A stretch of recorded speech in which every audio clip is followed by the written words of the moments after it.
My name is Bunny Summerlin, and I'm so glad that you're joining us for worship today. We won't be having coffee hour today, but we invite you to leave your mask on and stay in the building and visit. And please greet someone that you may not have met yet, as well as your regular buds. Let us deepen now into the spirit of worship.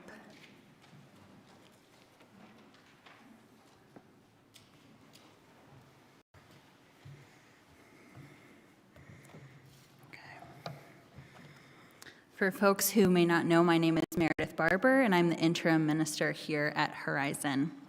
And our call to worship this morning comes from the writings of the Reverend Gretchen Haley. She writes, "Come in, all who long to know how to love this world, how to keep eyes open, hands unclenched, arms wide, breathing deeply, in and out. This is a time to practice. Because there is still so much good and beauty and joy, but it can be hard to keep telling this tale with all the news and the wind and the rain and the trembling earth. Who wants to love this life anyway? Come in, all who teeter on this edge of cynicism, broken-hearted and trying still to remember laughter and kindness. And the chance to be alive in these days when so much is at stake. In this place, we remind each other why we persist, giving each other courage to take this path that is not always easy, to keep practicing. This love that will not let us go, and still calls us on. Come, let us worship together." So we light our chalice this morning. Bunny will light it for us. We light our chalice this morning in hope that our hearts will be forever open to all that lies ahead. I invite you to join me now in saying together the words of our affirmation. It's printed in your order of worship. Love is the doctrine of our church. The quest for truth is its sacrament, and service is its prayer. To dwell together in peace, to seek knowledge in freedom, to serve humanity in harmony with the earth, thus do we covenant together. And I invite you to hum or to listen now to our opening hymn, There's a Star in the East.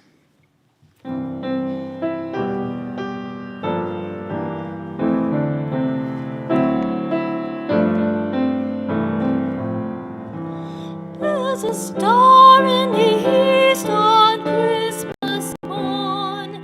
Rise up, shepherd, and follow.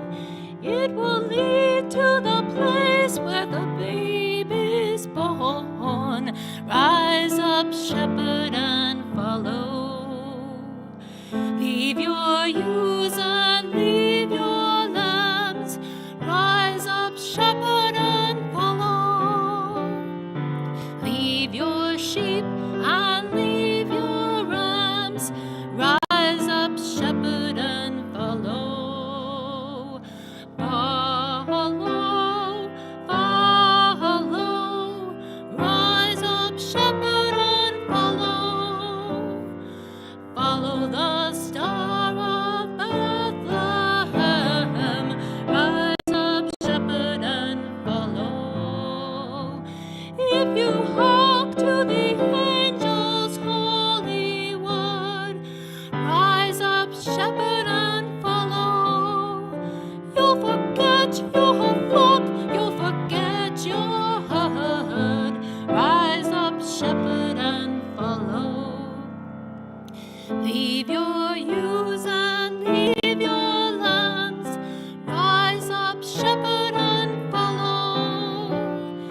Leave your sheep and leave your rams. Rise up, shepherd, and follow.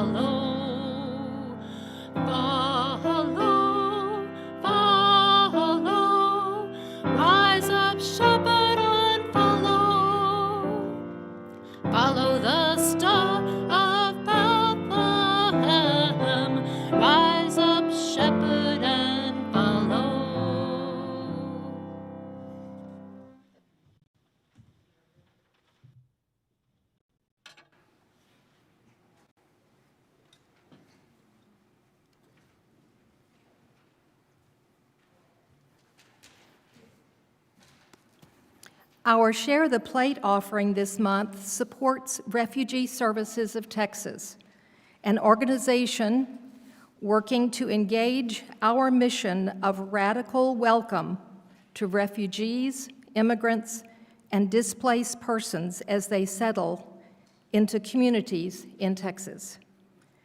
The offering will now be joyfully given and received.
The first reading this morning comes from the Gospel of Luke, chapter 2, 1 through 19.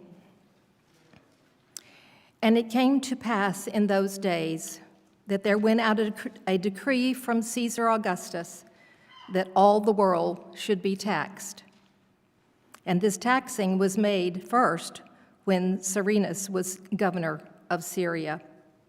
And all went to be taxed, every one into his own city.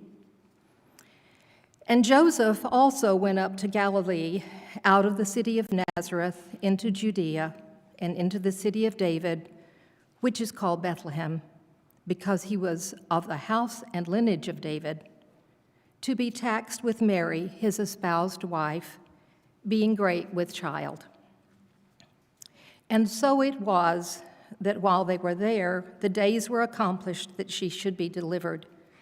And she brought forth her firstborn son, and wrapped him in swaddling clothes, and laid him in a manger, because there was no room for them in the inn.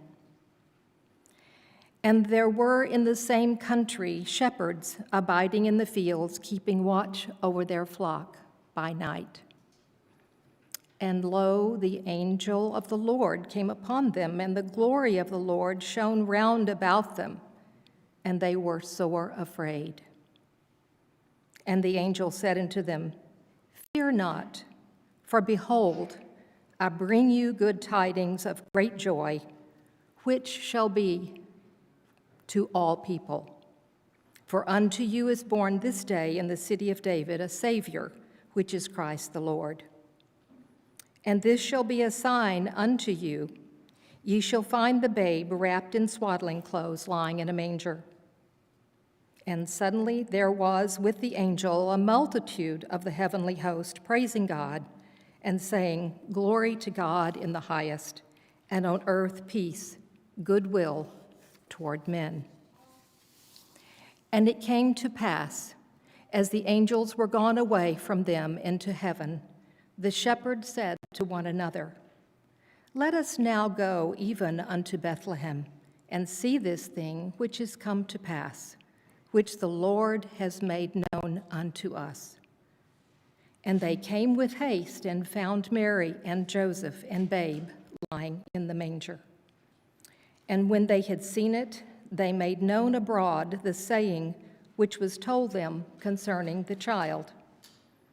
and all that they heard, it wondered at those things which were told them by the shepherd. But Mary kept all these things and pondered them in her heart.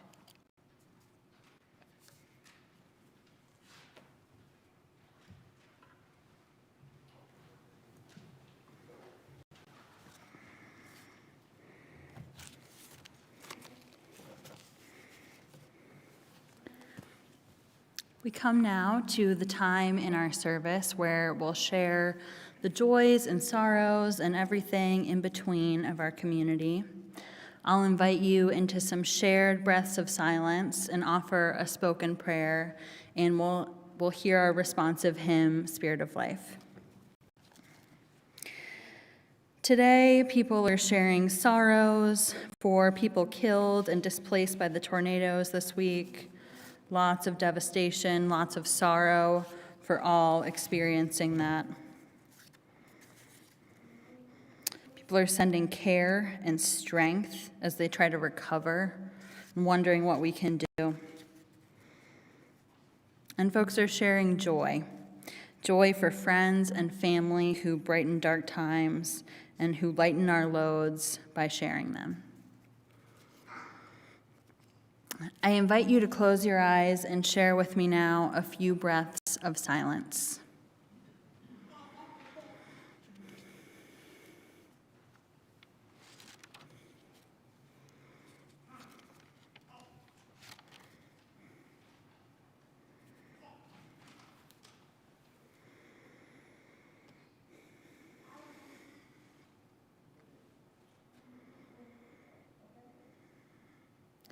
Loving God, Spirit of life, mystery in which we live and move and have our being, draw near to us this morning and hear our prayers. We give thanks this morning for the chance to be together, to make space for silence, for peace, to lay the groundwork for joy to enter in. These little moments of contentment will turn out to be the big ones. Help us this morning to care for our neighbors both near and far as we watch devastation unfolding from disasters and tornadoes around us.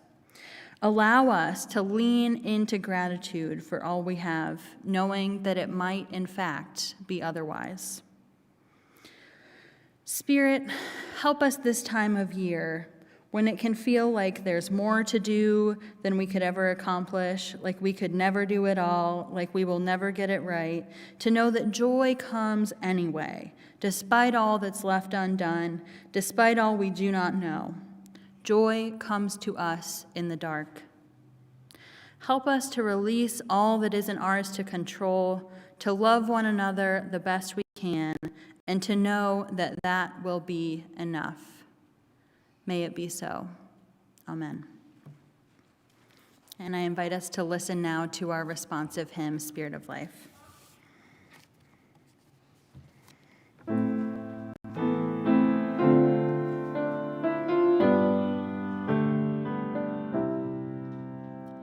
Spirit of life, come unto me. Sing in my heart all the stirrings of compassion. Blow in the wind, rise in the sea, move in the hand, giving life the shape of justice. Roots hold me close, wings set me free. Spirit of life, come to me, come to me.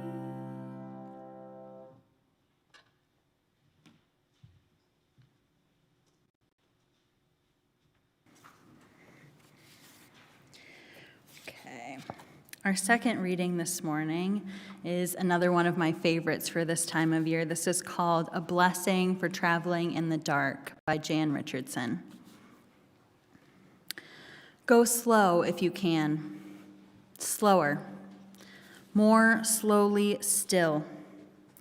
Friendly, dark, or fearsome, this is no place to break your neck by rushing, by running, by crashing into what you cannot see. Then again, it is true. Different darks have different tasks, and if you have arrived here unawares, if you have come in peril or in pain, this might be no place you should dawdle. I do not know what these shadows ask of you, what they might hold that means you good or ill. It is not for me to reckon whether you should linger or you should leave. But this is what I can ask for you, that in the darkness there be a blessing, that in the shadows there be a welcome, that in the night you be encompassed by the love that knows your name.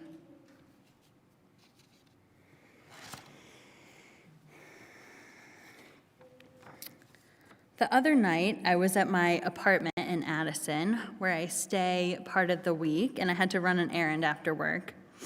And of course, days are getting shorter, and it's getting dark earlier.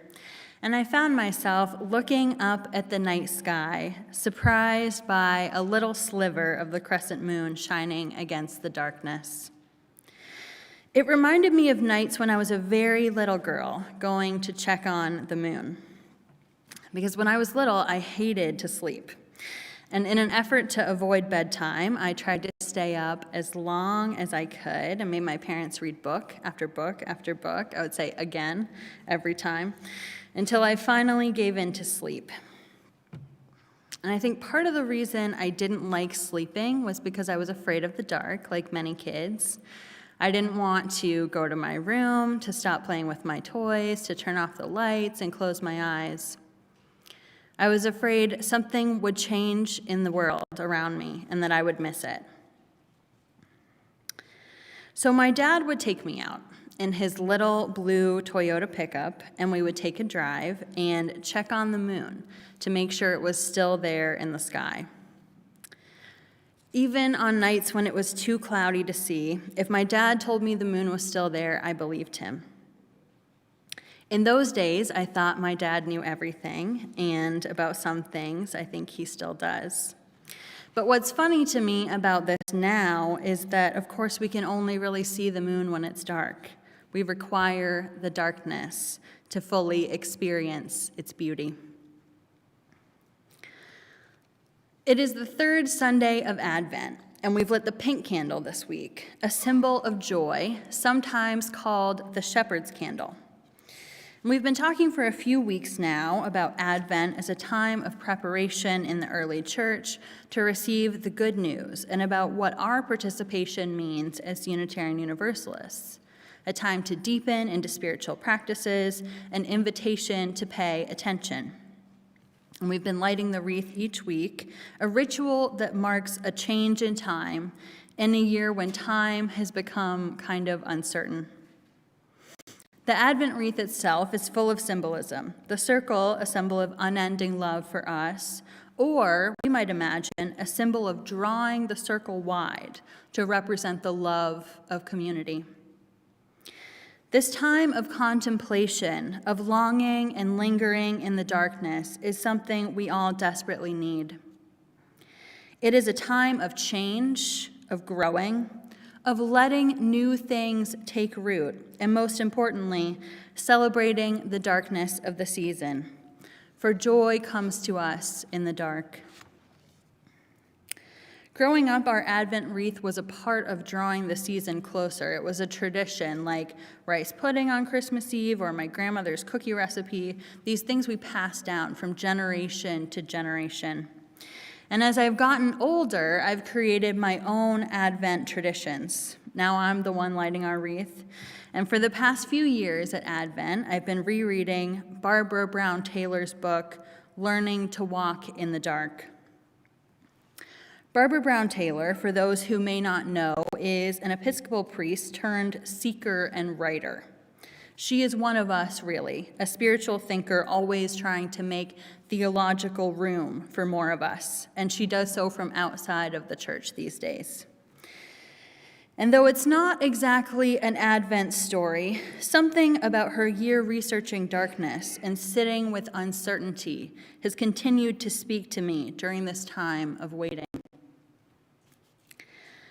I have been privileged throughout my life to have lived in different places and to try to understand the ways that others of us live. And when I went to Denmark, much of what I remember is darkness.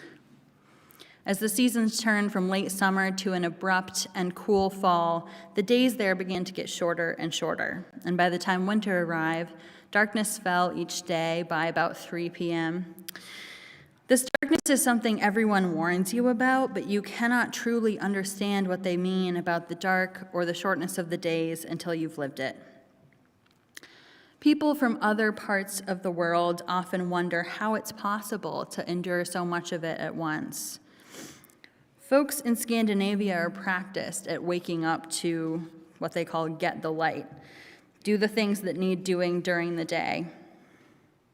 Danes and people across Scandinavia, I believe, have a concept known as hygge, a way of celebrating this time of year. And the best translation I know for this word that was never really meant to be translated is something like cozy and comfortable time or atmosphere, an embrace of the season.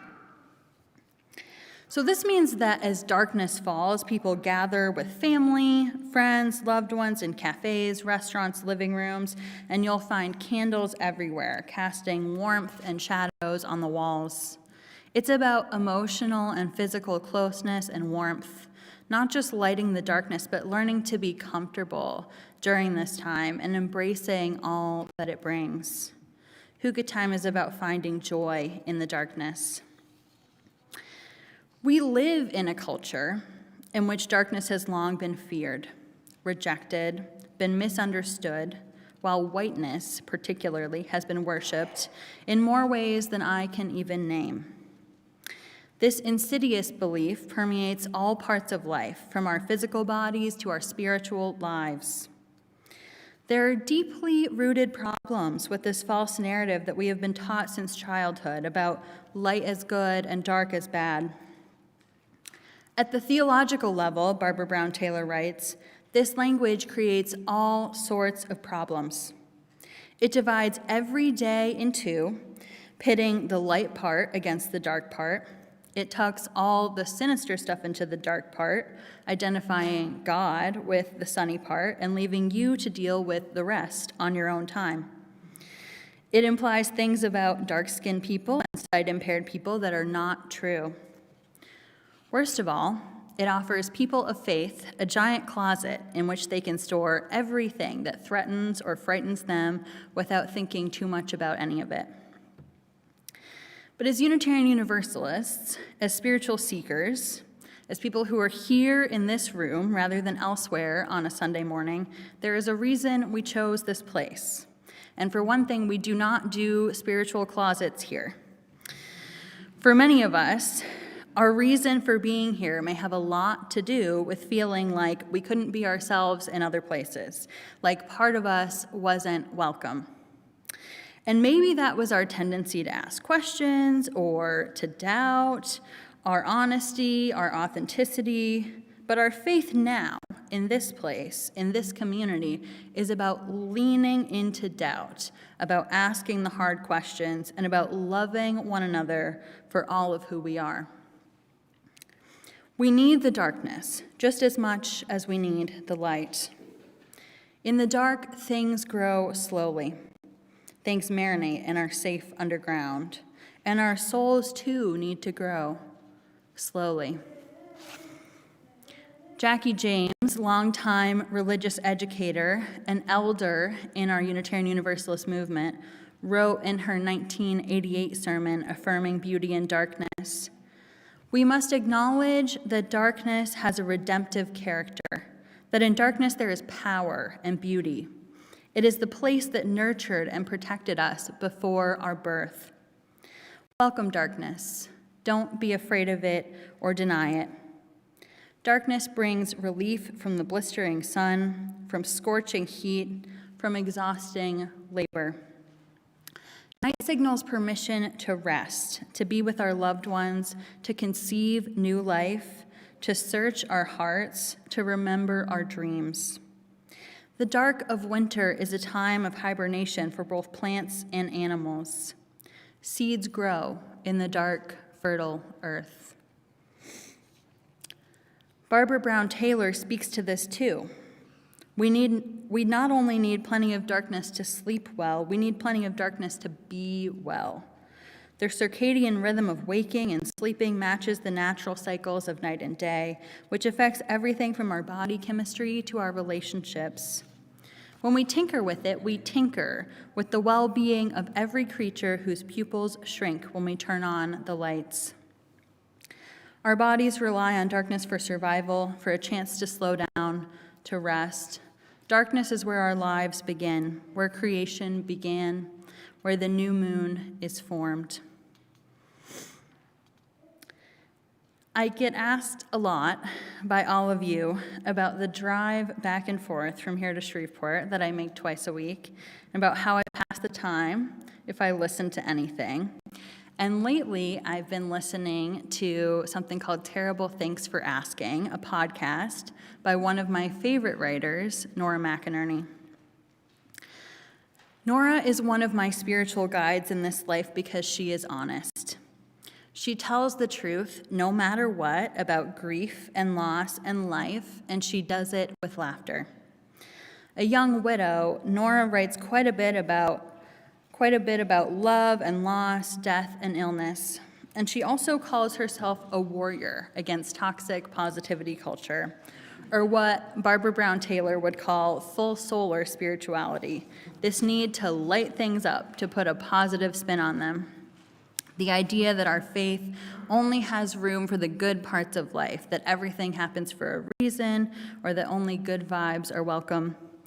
As Nora says, sometimes the vibes are actually quite bad, and sometimes they're okay, and sometimes they're good, and that is the whole point of life. Good theology in a sentence, if you ask me. As Unitarian Universalists, we believe that people are welcome among us just as they are. There's no requirement that we put on an emotion that we may not feel. Barbara Brown Taylor writes, "The way most people talk about darkness, you'd think it came from a whole different deity, but no. To be human is to live by sunlight and moonlight, with anxiety and delight, admitting limits and transcending them, falling down and rising up. To want a life with only half of these things is to live half a life, shoving the other part away where it won't interfere with our fantasies of the way things ought to be." Recently, Nora had psychologist Susan David of Harvard Medical School on her podcast. And Susan specializes in the study of human emotions and has been studying positivity for years. When Susan was a young girl, her father got sick with cancer. And after a time, they learned that he would not survive his illness. This may be hard for some of us to believe, but people at the church he attended were telling him that because he had life insurance, it was a sign that he didn't have enough faith. He didn't have faith that God would heal him and bring him out of his sickness. And after this had gone on for a while, with him feeling intense pressure from his faith community, he canceled his life insurance policy. When he eventually died, Susan and her mom really struggled. Her mom was in the depths of grief, having just experienced a devastating loss, and they suffered financial hardship. One day at school, one of Susan's teachers gave the class an assignment that Susan felt like was just for her, saying, "Write as if no one will read it. Pour your heart out onto the page." And that day, Susan unloaded. She unloaded all her feelings. She wrote of regret about the time she didn't get to spend with her dad. She wrote about sadness at his passing and frustration and fear at her current situation. It was the first time she had been able to be honest with herself about what she was feeling. She had been trying to pretend that she was strong, that her father's death hadn't affected her, but of course that wasn't true. And more than that, she was receiving positive reinforcement at school and in her community for being strong, as if the only way to be strong is to deny what we're really feeling. So much of David's research stems from her experience growing up and focuses on emotions, ones we've deemed negative, as sources of wisdom. David writes, "Our emotions are signposts. They are trying to tell us something about our values and about the way we want to live our lives. If you experience rage at the state of the world or while consuming news, you might value equity and justice and be feeling angry about people being harmed. If you're feeling bored at your work, you might value growth and learning and not be getting many of those opportunities." You get the idea. But what's key is that we're trained to do this kind of minimizing. Other people have it so much worse. I'm grateful just to have a job. And what I've learned in ministry and in life is that everyone's problems are real to them. And that kind of spiritual bypassing of our feelings can be a way to disengage, to ignore what's right in front of us. Susan says, "When I check in on those people, even years later, almost nothing has changed in their lives. They've just lost time." And most interesting of all, Susan reports that people just don't want to feel challenging emotions. People tell me all the time, "I don't want to be stressed, I can't handle grief, I don't want to feel sadness," and so on and so forth. But when we try to keep ourselves from feeling these complicated parts of life, we limit our capacity for joy. True, authentic joy is found in the both and of life. We have to feel the lows to experience the highs. As we said earlier, to only want to experience positivity is to want half a life. Joy is not found in happiness necessarily, but in the fullness of our human experience. Barbara Brown Taylor writes, "When we run from darkness, how much do we really know about what we're running from? If we turn away from darkness on principle, doing everything we can to avoid it because there's simply no telling what it contains, isn't there a chance that we're running from joy, from something sacred we cannot even begin to name?" As I've been thinking this week about darkness and rest and the way we are held in darkness in our mother's wombs, safe before we make our way into this world, as I think about emotional honesty and this idea that we can't shut off our emotions, I'm wondering if joy is something for which we lay the groundwork. If we lay the groundwork when we're honest with ourselves about how the world feels to us in this very moment. I'm wondering if this year the kind of joy we're looking for isn't something instantaneous, but something we make room for, the kind we wait for, the kind we know is coming, but we don't know when, the hardest kind for which to wait. And so I turn back to the gospel story we heard earlier. For many of us, we retell this story every year because our culture does, and so it's become part of our story.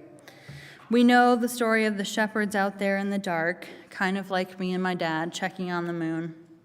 But the shepherds saw something else. First, an angel, and then a star. The good news came first to the people on the night shift, working when no one else was awake, just trying to survive. But they didn't know it was good news at the time. In fact, they were afraid of this message from the angel that came in darkness. The good news came later, once they decided to follow, once they opened themselves to the unknown, once they began to realize that it was actually a Noel, something worth praising. But I wonder, what would have happened if the shepherds had run away from the message in the dark? What if they had chosen to ignore the star? Sometimes I think there's a joy so big it scares us. And sometimes joy comes from the darkness to those who lie within it. Part of the beauty and the wonder of this old story to me is that we have all either been or will become shepherds out in the darkness trying to feel our way forward, not sure of what lies ahead. But for us, like the shepherds, there is certainly joy. We may not know when or how or from where it will come. It may even take us by total surprise and scare us a little or a lot. But it begins in the darkness with the love that knows your name. May it be so.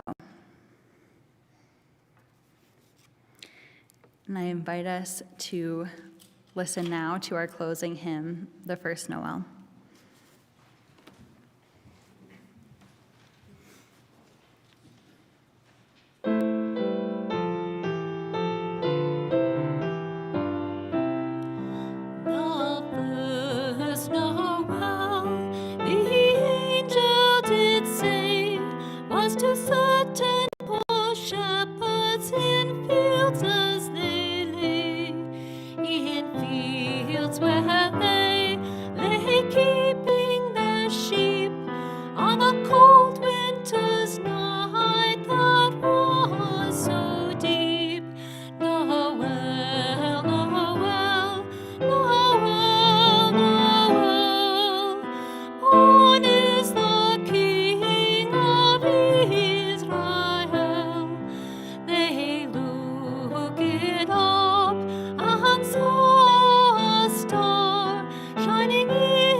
We extinguish this flame.